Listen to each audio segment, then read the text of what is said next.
ज्योतिष रतन केंद्र चैनल पर हमारे आप सभी प्रिय दर्शक गणों का बहुत बहुत हार्दिक स्वागत और अभिनंदन। मेरे प्रिय साथियों, मैं हूं आचार्य पंडित सर्वदानंद शर्मा। आज जो हम ये चर्चा आपके साथ करने जा रहे हैं, ये चर्चा भी बहुत इंपॉर्टेंट है और हमने ये सोच करके इस वीडियो को बनाने का निर्णय लिया क्योंकि जो भी व्यक्ति आते हैं वो अपनी समस्याओं के साथ अपने हॉरोस्कोप को लेकर के आते हैं। बात भी ठीक है, इसमें कुछ गलत भी नहीं है, क्योंकि भाई अगर जीवन की अपनी समस्याएं हैं और प्रॉब्लम सॉल्व नहीं हो रही हैं, उनको सॉल्व कैसे किया जाए, तो उसके लिए तो ज्योतिष का ही सहारा सबसे अच्छा माना जाता है ताकि जीवन की मुश्किलें कम हो।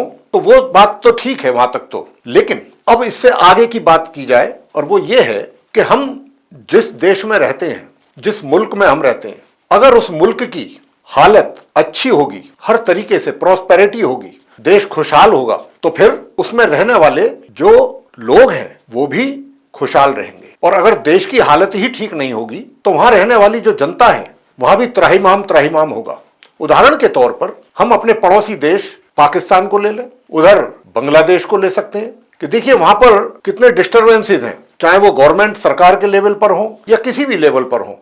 उसके कारण आर्थिक स्थिति वहां की कितनी डामाडोल है और आर्थिक स्थिति डामाडोल होने के साथ साथ वहां की जनता में कितना त्राहिमाम हो रहा है। अब कहने का हमारा भाव यह है कि आज जो हम आपके साथ इस कार्यक्रम में डिस्कस करेंगे, चर्चा करेंगे, वो करेंगे हम अपने देश भारत की कुंडली के विषय में और ये जानेंगे ग्रहों की स्थिति के द्वारा कि ये जो आने वाला वर्ष 2026 है ये हमारे देश के लिए कैसा रहेगा। अब आप यहां पर कहेंगे कि हमारा देश से क्या मतलब, हमारी कुंडली अच्छी होनी चाहिए, हमारे ग्रह हमारे फेवर में होने चाहिए, हमें तो अपने से मतलब है।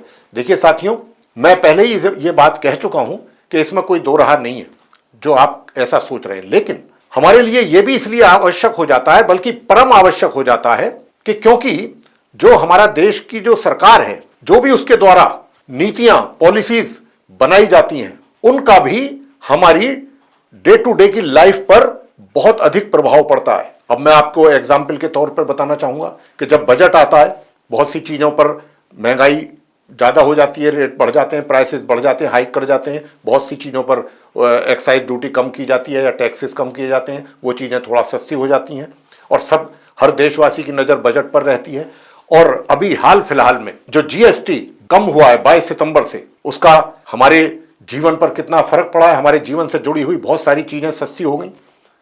तो ये जितनी भी चीजें हैं हमारे देश के साथ हम जुड़े हुए हैं क्योंकि हम इस मुल्क में रह रहे हैं। तो हमारे लिए यह भी जानना आवश्यक है कि भाई ये आने वाला वर्ष जो है 2026 हमारे देश के लिए कैसा रहेगा। देश कौन है? देश की जनता है। देश जो बना है जनता से बना है। तो अगर देश खुशहाल होगा, देश प्रॉस्पर होगा, तो निश्चित रूप से वहां की उसका जो प्रभाव है उसकी जनता पर भी पड़ना है। तो इसीलिए आज का जो ये विषय है ये भारत के भविष्य 2026 को लेकर के है, कैसा रहेगा हमारे एस्ट्रोलॉजिकल एनालिसिस के बेस पर।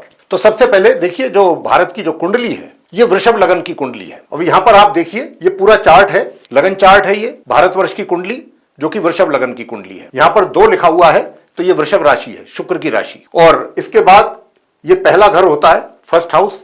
इसके बाद ये सेकंड हाउस है, द्वितीय भाव। यहां पर 3 लिखा हुआ है तो ये मिथुन राशि है, यानी कि बुध का राशि मिथुन, उसका ये घर है। यहां पर ये बुध की राशि है। इसके बाद ये आता है थर्ड हाउस, तृतीय भाव, और तृतीय भाव में यहां पर 4 लिखा हुआ है तो ये कर्क राशि है चंद्रमा की यहां पर। इसी तरह ये फोर्थ हाउस है, चतुर्थ भाव, यहां पर 5 लिखा हुआ है तो ये सिंह राशि है। इसके बाद ये 6 नंबर लिखा हुआ है, पंचम भाव, फिफ्थ हाउस, और 6 भी बुध की ही राशि कन्या है। इसके बाद ये छठा हाउस है, छठा भाव, षष्ठ भाव, 6th हाउस जिसको कहें। यहां पर 7 लिखा हुआ देख रहे हैं तो ये शुक्र की राशि तुला है। इसके बाद ये 7th हाउस आता है, 7th हाउस में 8 नंबर लिखा हुआ देख रहे हैं, ये वृश्चिक राशि मंगल की है। इसके बाद ये 8th हाउस यानी कि अष्टम भाव, और अष्टम भाव में 9 नंबर लिखा हुआ है, ये धनु राशि है गुरु बृहस्पति की। और इसके बाद फिर ये नवम भाव है, यहां पर 10 लिखा हुआ है, ये शनि की राशि मकर है यहाँ। और फिर ये दशम भाव है, करियर का हाउस, यहां पर भी 11 नंबर लिखा हुआ आप देख रहे हैं तो ये भी कुंभ राशि हुई शनिदेव की। इसके बाद ये एकादश भाव 11th हाउस है, यहां पर आप 12 लिखा हुआ देख रहे हैं, ये गुरु बृहस्पति की राशि मीन है। और अंत में ये द्वादश भाव 12th हाउस है। 12 घर होते हैं चार्ट में, ये द्वादश भाव है, द्वादश भाव में यहाँ 1 लिखा हुआ है, ये मेष राशि हो गई मंगल की। तो ये तो चार्ट है भारतवर्ष की कुंडली का। अब बताते हैं ग्रहों की स्थिति इस चार्ट में कहां कहां कैसे कैसे है, उस पर भी बात कर लेते हैं। देखिए लगन भाव में अपनी मित्र के घर में मित्र राशि में राहु बैठे हुए हैं और राहु जो है वो यहां पर 5 डिग्री 4 मिनट और 4 सेकंड के हैं और कृत्तिका नक्षत्र में है। हालांकि इनका अपना शत्रु नक्षत्र है, शत्रु नक्षत्र में है ये और बहुत ही कम डिग्री है। और साथियों क्योंकि सम राशि है ये और सम राशि है तो यहां पर जो है इनकी जो स्थिति है वो एक तरीके से अगर मैं कहूं तो ये वृद्धावस्था में है। जी हाँ, अब आगे आते हैं सेकंड हाउस, जहां पर मिथुन राशि मैंने कहा था आपसे। यहां पर है मंगल बैठे हुए, आप देख रहे हैं। हालांकि मंगल की ये शत्रु राशि है, मंगल इसको अपना शत्रु मानते हैं। मंगल जो है यहां पर विराजमान है भारतवर्ष की कुंडली में, सेकंड हाउस में, मिथुन राशि में। अब आते हैं तृतीय भाव पर, थर्ड हाउस पे। थर्ड हाउस में 5 ग्रह एक साथ बैठे हुए हैं, पंचग्रही योग जिसको कहते हैं, वो तृतीय भाव में भारतवर्ष की कुंडली में बना हुआ है। अब इन पंच ग्रहों में कौन कौन से ग्रह हैं? नंबर 1 सूर्य है यहां पर, नंबर 2 चंद्रमा है और चंद्रमा तो अपने ही घर में बैठे हैं, अपनी राशि में। उसके बाद बुध बैठे हैं यहां पर और इसके बाद शुक्र है और शनि है। तो ये 5 ग्रह हैं जिसमें कि शुक्र और शनि जो हैं ये कंबस्ट पोजीशन में अस्त है और इनमें से कुछ अच्छे योग भी हैं, राजयोग भी बने हुए हैं इन्हीं ग्रहों के द्वारा और कुछ जो है वो अशुभ योग भी बने हुए हैं। अब जैसे अशुभ योग कौन कौन से हैं उसकी बात कर लेते हैं। देखिए जैसे शनि है यहां पर बैठे हैं। अब इस कुंडली के लिए जो है शनि बाधक ग्रह है। हालांकि शनि इस कुंडली में योगकारी है लेकिन बाधक है। और गोचर में यानी कि ट्रांजिट में, आसमान में शनि जो है वो पूरे वर्ष 2026 में मीन राशि में बने रहेंगे। कहां पर बने रहेंगे? इस घर में, गोचर में। और ये यहां पर कब से हैं गोचर में? 25 मार्च से। तो ये यहां पर जो है मार्च से बने हुए हैं और यहीं पर रहेंगे पूरे वर्ष। गोचर की बात हो रही है शनिदेव की। कुंडली में तो आपको बताया यहां पर हैं, अरस्त हैं। इसके बाद मैंने अभी जैसा आपसे कहा कि कुछ अशुभ योग भी हैं, कुछ राजयोग भी हैं। ऐसा नहीं है कि अशुभ योग ही हैं, कुछ बहुत अच्छे राजयोग भी हैं। तो एक चंद्र और शनि के कारण यहां पर, अभी हम आपको अशुभ योग के विषय में बता रहे हैं, चंद्र और शनि के कारण विष योग भी बना हुआ है तीसरे स्थान में, जो कि अच्छा नहीं माना जाता, शुभ नहीं माना जाता, इसके शुभ परिणाम नहीं मिलते। अधम योग भी बना हुआ है सूर्य और चंद्र के कारण, अधम योग भी बना हुआ है, यह भी अशुभ योग है, इसको भी अच्छा नहीं मानते। तो साथियों अब आपसे बताना चाहेंगे कि जो मंगल हैं जो यहां पर बैठे हैं, और मैंने आपको राहु के विषय में भी बताया था, ये दोनों ग्रह हैं, इनके ऊपर हम चर्चा करेंगे आप आगे। अभी आगे की बात करते हैं। अब आते हैं बृहस्पति पर, जहां पर ये छठा भाव है, जहां तुला राशि है। तो बृहस्पति जो है ये भी अपनी शत्रु राशि तुला में विराजमान है, छठे भाव में, भारतवर्ष की कुंडली में। आते हैं सप्तम भाव पर। सप्तम भाव में केतु अपनी मित्र राशि में बैठे हैं, केतु अपनी मित्र राशि में बने हुए हैं, वृश्चिक राशि में।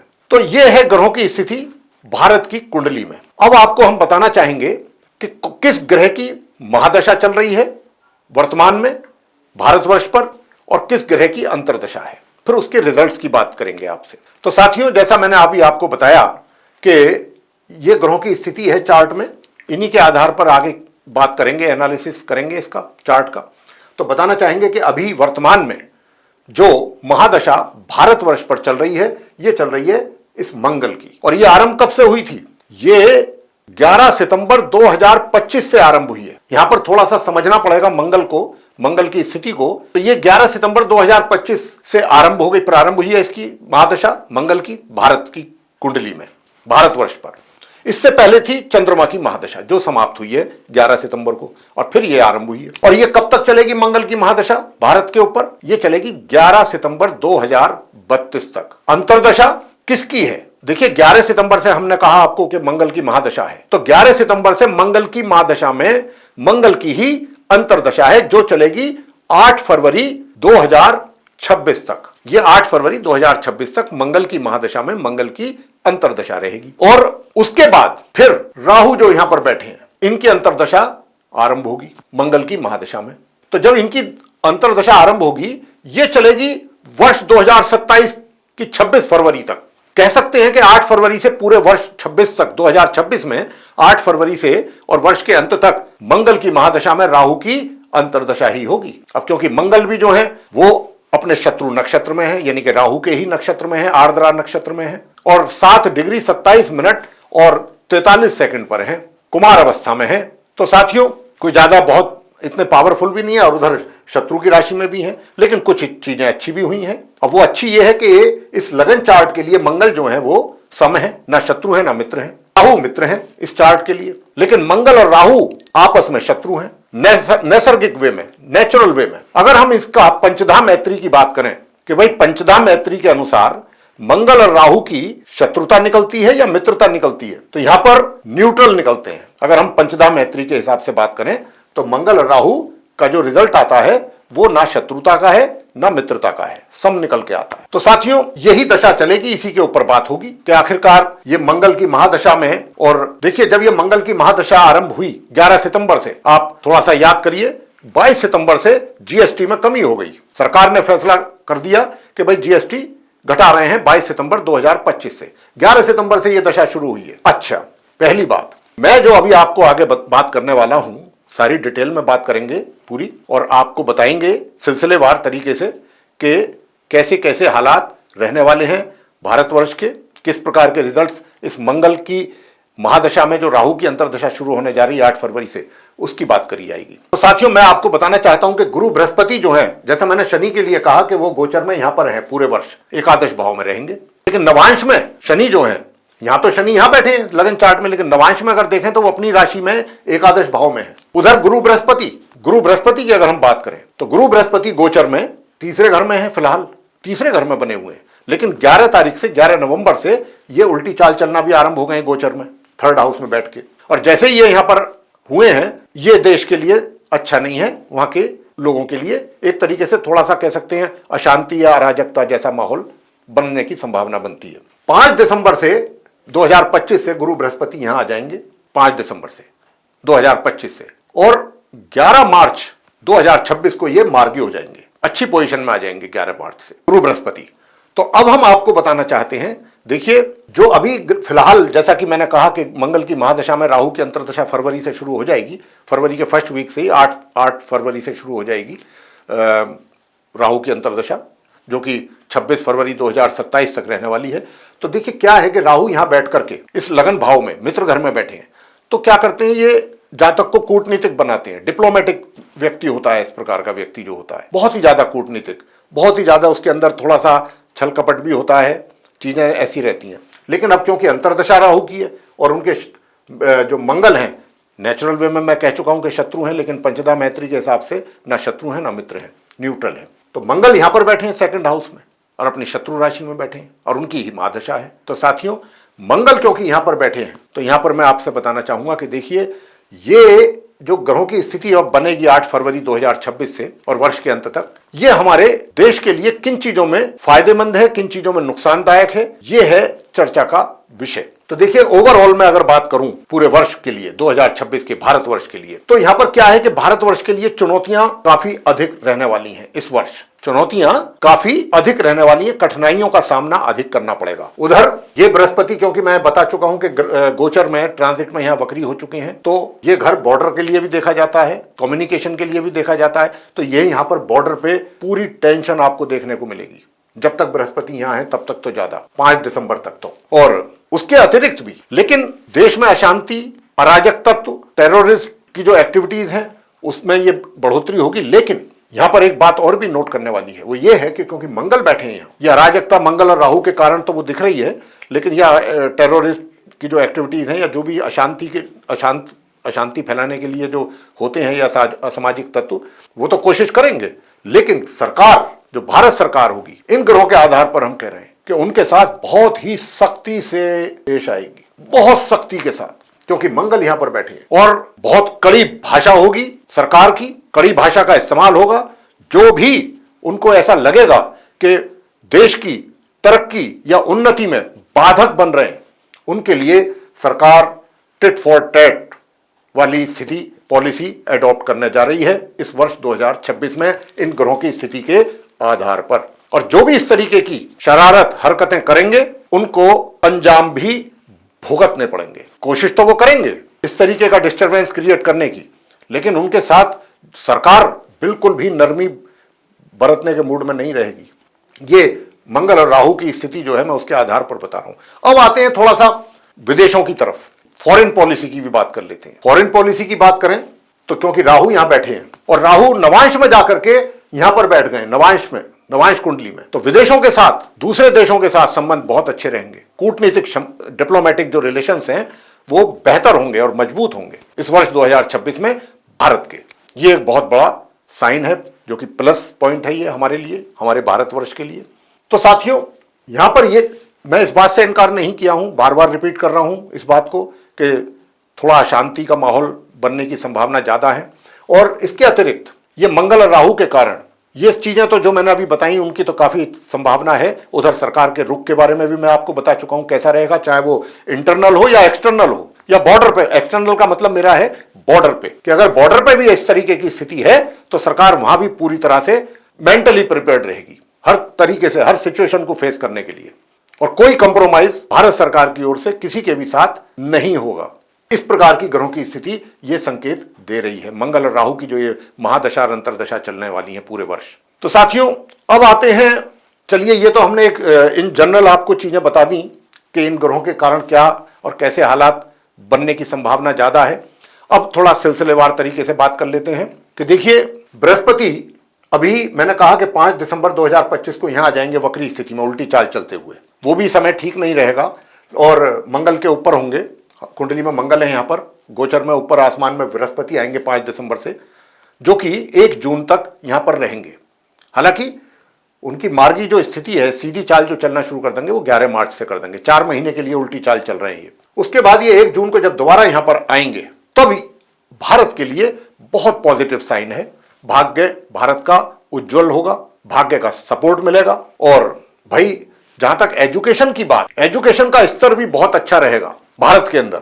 अब आते हैं कि देखिए, हमने आपको जब पिछले वर्ष बात की थी भारतवर्ष की कुंडली को लेकर के 2025 को, तो हमने कहा था, अगर आप हमारा वीडियो देखें, अभी भी है यूट्यूब पर, तो उसमें हमने बहुत स्पष्ट रूप से कहा था कि भारत की जो इकोनॉमी है 2025 में वो ग्रो करेगी बहुत अच्छे ढंग से। और देखिए, भारत वर्ल्ड की 4th इकोनॉमी बन गया 2025 में। और मैंने अभी आपसे कभी चर्चा के दौरान बात की थी कि 22 सितंबर से जीएसटी रिड्यूस हुआ है गवर्नमेंट के द्वारा बहुत सारे प्रोडक्ट्स में, और 11 सितंबर से मंगल की दशा आई है। तो मैं आपसे कुल मिलाकर के यही कहना चाहता हूं कि इस वर्ष में, जो आने वाला वर्ष है 2026, ओवरऑल भारत की इकोनॉमी, आर्थिक स्थिति को लेकर के भी बहुत ही सेटिस्फैक्टरी रिजल्ट्स आपको देखने को मिलेंगे। थोड़ा बहुत सेटबैक, इतना बड़ा मुल्क है, 144 करोड़ की आबादी है, तो थोड़ा बहुत सेटबैक तो होते हैं। और जैसा मैंने अभी कहा भी कि थोड़ा जो उपद्रवी हैं या जो टेररिस्ट एक्टिविटीज़ हैं, इनमें भी थोड़ा सा बढ़ोतरी दिखाई देगी, लेकिन सरकार उसको वहीं दबाने की कुवत रखती है और रखेगी और करेगी। तो यहाँ पर जनता को बहुत ज़्यादा परेशान होने की आवश्यकता नहीं है। अच्छा, दूसरी बात, अब आते हैं, मैंने जैसे अभी कहा था कि आर्थिक स्थिति, देखिए आर्थिक स्थिति को मैंने तो कहा ही था कि भाई बहुत अच्छे ढंग से ग्रो करेगी। अब अगर हम थोड़े से डाटा ले लें कि भाई डाटा क्या कहते हैं आर्थिक स्थिति को लेकर के, तो देखिए, अगर मैं इंडस्ट्रियल प्रोग्रेस की बात करूं, इंडस्ट्रियल ग्रोथ की बात करूं, तो सितंबर 2025 में ये 4% इंक्रीज हुआ है। और मैन्युफैक्चरिंग जो सेक्टर है वहां पर 4.8% की इंक्रीजमेंट है, जबकि इलेक्ट्रिकल जो इक्विपमेंट्स हैं वहां पर 28.7% का उछाल देखने में आया है। डाटा बोलते हैं, मैं नहीं बोल रहा हूं। और इंडस्ट्रीज में जो कंट्रीब्यूशन होता है वो किन इंडस्ट्रीज का ज्यादा होता है इंडिया के अंदर, वो होता है कोल, कोयला, कच्चा तेल, क्रूड ऑयल, प्राकृतिक गैस, नेचुरल गैस, सीमेंट, इस्पात, इलेक्ट्रिसिटी, उर्वरक और रिफाइनरी उत्पाद, वस्त्र उद्योग यानी टेक्सटाइल इंडस्ट्री, ऑटोमोबाइल उद्योग, आईटी सेक्टर और लास्ट में फार्मास्यूटिकल सेक्टर। ये हैं वो सारे उद्योग जिनका इंडिया की इंडस्ट्रियल ग्रोथ में बहुत बड़ा कंट्रीब्यूशन रहता है। साथियों, अब बात करते हैं इंडिया की जीडीपी ग्रोथ के विषय में कि जीडीपी ग्रोथ 2025-26 के लिए जो आईएमएफ और मॉर्गन स्टैनले ने जो अनुमान लगाया है वो 6.6% या 6.7% का है, जबकि ऑलरेडी 2025 में जो जीडीपी है इंडिया की वो 7.8% रही है। ये चीज कितने एनकरेजिंग रिजल्ट्स हैं। तो हम कहना सिर्फ यही चाहते हैं कि हमने जो इस चार्ट के अकॉर्डिंग 2025 को लेकर के इकोनॉमी की बात करी थी, और यही सारे डेटाओं के कारण इंडिया जो है वो वर्ल्ड की 4th इकोनॉमी बना है। अगर हम इन्फ्लेशन रेट की बात कर लेते हैं, चलिए, इन्फ्लेशन रेट भी जो है वो आरबीआई ने जो अनुमान लगाया था वो 4 पॉइंट समथिंग के आसपास का उनका था अनुमान कि इतना रहेगा, लेकिन वो भी नीचे आ गया, वो भी नीचे आ गया, और नीचे काफी नीचे आया है, 2.8.2 तक रहा है। सितंबर 2025 में भारत की जो मुद्रास्फीति थी वो गिरकर 1.54 तक भी हो गई है, तो जो कि पिछले 8 वर्षों में सबसे लोएस्ट है। तो ये है हमारे भारत की प्रोग्रेस ग्रोथ के कारण। इतने फेवरेबल ग्रह हैं। हालांकि मैंने जैसा आपको शुरू में ही कहा है, चार्ट को जब हम एनालिसिस कर रहे हैं कि भाई इस वर्ष थोड़ा डिस्टर्बेंसेस इंडिया में जगह जगह पर आपको देखने को मिलेंगे, और लेकिन उनसे आपको परेशान होने की आवश्यकता नहीं है। गवर्नमेंट सक्षम है उनको पूरी स्ट्रिक्टली उनको हैंडल करने के लिए, चाहे वो यहां पर बैठे हैं चाहे इंडिया के बाहर बैठे हैं। और साथियों, आईएमएफ ने आने वाले वर्ष 2026 में जो इन्फ्लेशन रेट है उसका जो अनुमान दिया है वो 4.4 समथिंग के आसपास है, और जबकि मैंने आपको बता दिया कि पहले ही इन्फ्लेशन रेट बहुत डाउन है, तो ये आगे भी इसको मेंटेन ही रखेगी सरकार, जैसा कि चार्ट कहता है, जैसा कि ग्रहों की स्थिति बोलती है। और भारत के रिजर्व बढ़ेंगे। आज देखिए फॉरेक्स रिजर्व अराउंड $700 बिलियन का है इंडिया के पास, जो कि बढ़ा है। 2024-25 में जो एफडीआई था, फॉरेन डायरेक्ट इन्वेस्टमेंट इंडिया में, 2024-25 की बात कर रहे हैं, वो था $81.04 बिलियन। 2025-26 के पहले 4 महीनों में, यानी कि अप्रैल से लेकर के जुलाई की फर्स्ट क्वार्टर की बात कर लें तो ये था 208.57, यानी कि 208.57% इंक्रीज हुआ है 2024-25 के कंपैरेटिवली, और जो कि $3.5 अरब से बढ़कर के $10.8 अरब तक पहुंच गया है। तो साथियों, बहुत स्ट्रॉन्ग इकोनॉमी है इंडिया की, और आगे भी जो साइन मिल रहे हैं वो भी बहुत बेहतर हैं, चाहे वो आपके इन्फ्लेशन रेट की बात करें, चाहे हम जीडीपी की बात करें, या फिर अब आते हैं एम्प्लॉयमेंट पर। एम्प्लॉयमेंट के लिए भी बताना चाहूंगा, देखिए मंगल क्योंकि इस चार्ट में 7th हाउस के लॉर्ड हैं और एक द्वादश भाव के, और बैठे हुए हैं 2nd हाउस में, हालांकि शत्रु राशि में है, शत्रु नक्षत्र में है, बावजूद इसके जो भारत का फॉरेन रिजर्व है वो इंक्रीज ही होगा। मतलब कोई भी डेटा एनालिसिस करने के टाइम पे ये शो नहीं कर रहा, किसी भी जो भी मंगल और राहु की महादशा अंतरदशा की अगर बात करें कि भाई कहीं पर भी कोई डिक्लाइन होगा, अगर हुआ भी तो बहुत मामूली सेटबैक, बहुत मामूली। मंगल जो है नवांश में जाकर के 10th हाउस में बैठ गए हैं अपने मित्र के घर में। निश्चित रूप से रोजगार में भी वृद्धि होगी, रोजगार के अवसर लोगों को मिलेंगे, लेकिन यहां पर थोड़ा सा कंडीशन है, और कंडीशन ये है कि जो टैलेंटेड लोग होंगे, जिनके पास कुछ हुनर होगा, वे ही आगे बढ़ेंगे वर्ष 2026 में। जिनके पास कोई टैलेंट नहीं होगा, जिनके पास कोई हुनर नहीं होगा, उनको लाभ मिलना मुश्किल है। तो व्यापार करना चाहते हैं या बाहर जाकर के जॉब करना चाहते हैं, उनके लिए भी बहुत अच्छे अवसर उनको प्राप्त होंगे। हमारे इंडिया का एक्सपोर्ट इंक्रीज होगा इस वर्ष 2026 में, और देश में महंगाई की दर, इन्फ्लेशन रेट, मुद्रास्फीति वो भी नीचे आएगी, या जितना है वहां पर ही मेंटेन रहेगी, बढ़ेगी नहीं। अब किसी किसी महीने में अगर कोई मामूली उछाल आ गया तो वो नहीं है, लेकिन एवरेज की बात कर रहे हैं। देश में मैंने जैसा अभी बताया भी है आपको कि रोजगार के अवसरों में तो वृद्धि होगी, मगर उन लोगों को ही इसका लाभ मिल पाएगा जिनके पास अपना टैलेंट होगा, हुनर होगा। क्योंकि शनि जो है यहां पर, वो यहां पर बैठे हुए हैं एकादश भाव में, गोचर में, मीन राशि में। वैसे भी जो शनि है 10th भाव के लॉर्ड हैं, यानी कि करियर के।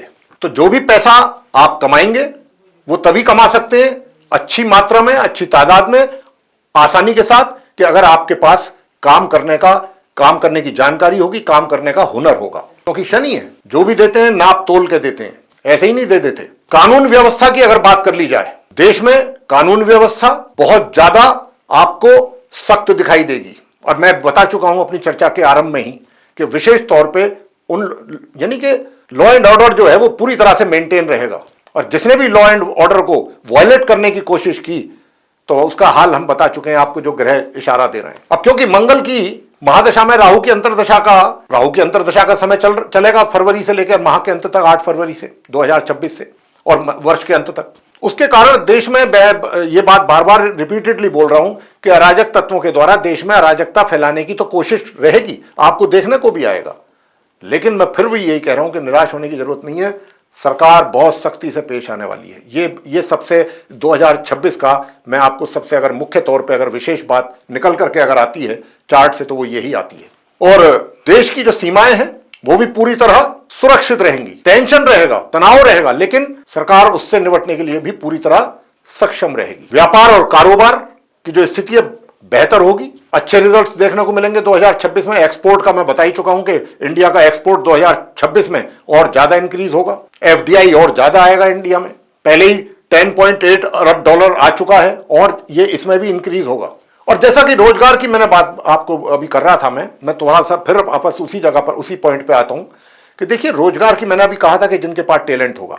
अब जिन सेक्टर्स के नाम मैंने बताए थे इंडस्ट्रीज में कि उनका सेक्टर का जो है कंट्रीब्यूशन ज्यादा होता है इंडिया की इंडस्ट्रियल ग्रोथ में, वहां पर बहुत मौके मिलेंगे इस वर्ष, बहुत और अधिक मौके मिलने वाले हैं युवाओं को, लेकिन टेल एंड मस्ट है। साथियों, विदेशों के साथ मैं ये भी बात बता चुका हूं कि संबंध बेहतर होने वाले हैं और अधिक जो डिप्लोमेटिक रिलेशंस हैं, सहयोग बढ़ेगा दूसरे देशों के साथ। आपको रोज अच्छे अच्छे समाचार सुनने को मिलेंगे इस वर्ष 2006। और अब आते हैं डिफेंस सेक्टर पे। डिफेंस सेक्टर में भी आपको डेली नहीं तो बहुत जल्दी जल्दी और शीघ्रतापूर्वक नए नए इनोवेशंस के बारे में जानकारी मिलती रहेगी कि आपके जो वैज्ञानिक हैं, जो आपके साइंटिस्ट हैं, वो उनका अचीवमेंट कहां जा रहा है, कितना वो कुछ अचीव कर रहे हैं, और जो आपका डिफेंस सेक्टर है वो भी और डे बाय डे मजबूत होने वाला है वर्ष 2026 में। लेकिन यहां पर ये सारी चीजें बहुत पॉजिटिव हैं। एक बात का ध्यान रखना पड़ेगा, देखिए प्राकृतिक आपदाएं जिसको कहते हैं, उसके भी बहुत जबरदस्त संकेत हैं इस वर्ष 2026 में। साथ ही अपने स्वास्थ्य का लोगों को ध्यान रखना पड़ेगा, बीमारियां भी पीछा नहीं छोड़ेंगी। तो यहां पर अपने स्वास्थ्य को भी लेकर के आप लोगों को बहुत अवेयर रहना पड़ेगा। वैसे चुनौतियां तो हैं, पूरे वर्ष रहेंगी, क्योंकि मंगल में राहु की अंतर्दशा तो है, लेकिन इन चुनौतियों को बहुत आसानी से तरीके से सरकार हैंडल कर पाएगी। इतना कुछ विपरीत परिस्थितियां होते हुए भी देश की जो विकास दर है वो बढ़ेगी, देश तरक्की करेगा, उन्नति करेगा।